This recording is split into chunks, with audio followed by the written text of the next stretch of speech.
Welcome back sa Tagalog Mystery Hub, kung saan tutuklasin natin ang mga nakakilabot na kwento, misteryo, at hiwagang hindi pa nalulutas.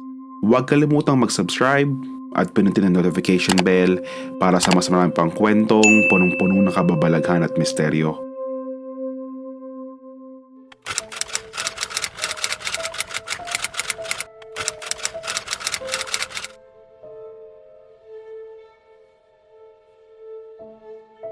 Ang lungsod ng Baltimore, Maryland ay isang lugar na mayaman sa kasaysayan. Sa makitid itong lansangan at lumang arkitektura, tila nararamdaman pa rin ang presensya ng nakaraan. Ang lugar na ito ay naging saksi sa maraming mahalagang pangyayari sa kasaysayan ng Amerika. Ngunit sa kabila ng kagandahan at kasaysayan nito, may isang madilim at misteryosong kwento na hanggang ngayon ay wala pa ring sagot. Ito ang hindi maipaliwanag na pagkamatay ng bantog na manunulat na si Edgar Allan Poe. Noong Setyembre 27, 1849, si Edgar Allan Poe ay umalis mula sa Richmond, Virginia patungo sa Philadelphia upang ayusin ang ilang personal na gawain. Ang biyahe ay dapat sana'y maikli at diretso lamang. Ngunit may isang hindi pangkaraniwang bagay na nangyari. Hindi siya kailanman nakarating sa kanyang patutunguhan. Lumipas ang 5 araw at walang nakakaalam kung nasaan si Poe. October 3, 1849, isang mamamahayag na nagngangalang Joseph Walker ang nakita sa kanya sa Ryan's Tavern, isang maliit at di kilalang inuman sa Baltimore. Nakaupo siya sa isang sulok, duguan ang kanyang damit, nakasuot ang damit na hindi kanya, at tila wala sa kanyang sariling pag-iisip.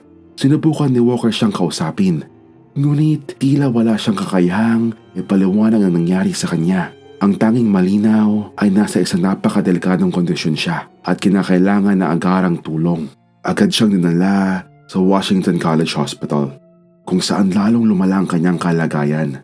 Sa loob lamang ng 4 na araw, si Poe ay nasa isang estado ng delirium. Nagsasalita ng mga bagay na walang koneksyon, tumititig sa kawalan, at tila may kinakatakutan na hindi nakita ng iba. October 7, 1849, sa oras ng 3:00 ng madaling araw, si Edgar Allan Poe ay pumanaw. Ang kanyang huling salita, ayon sa nurse na nagbabantay sa kanya, ay "Lord, help my poor soul." Panginoon, tulungan mo ang aking kaawa-awang kaluluwa.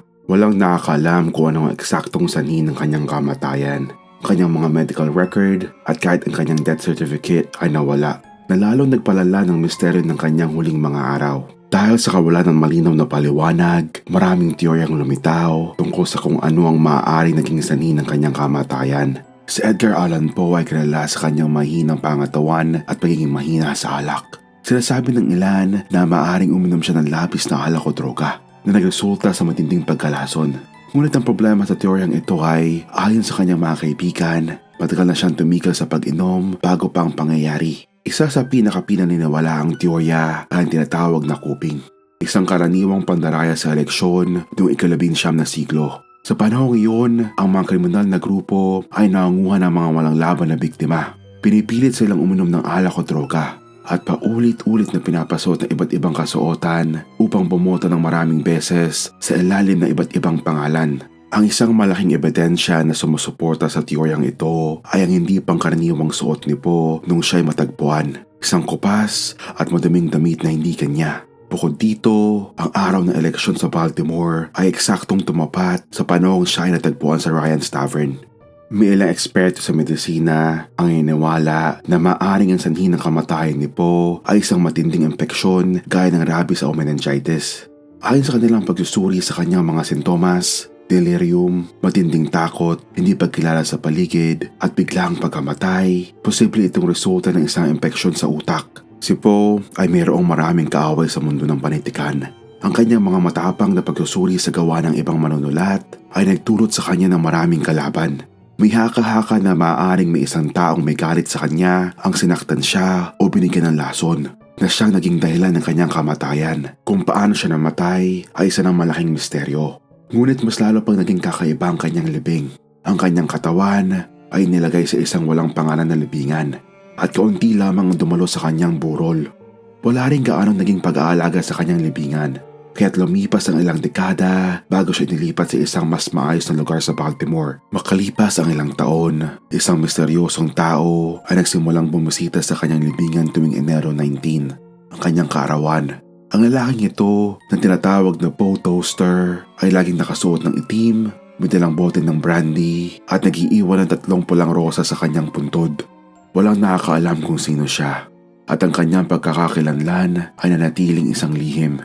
Ang kakaibang ritual na ito ay nagpatuloy sa loob ng mahigit 75 taon bago ito tuluyang tumigil noong 2009.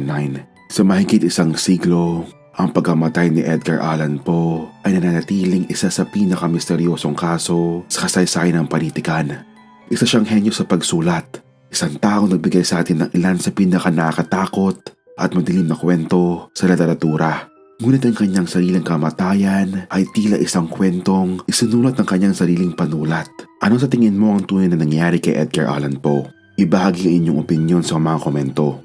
Kung nagustuhan ninyo ang kwento ni Edgar Allan Poe, huwag kalimutang i-like ang video na ito, mag-subscribe sa channel at i-click ang notification bell para hindi nyo ma-miss ang mga susunod na kwento ng misteryo dito lang sa Tagalog Mystery Hub. Hanggang sa muli, paalam!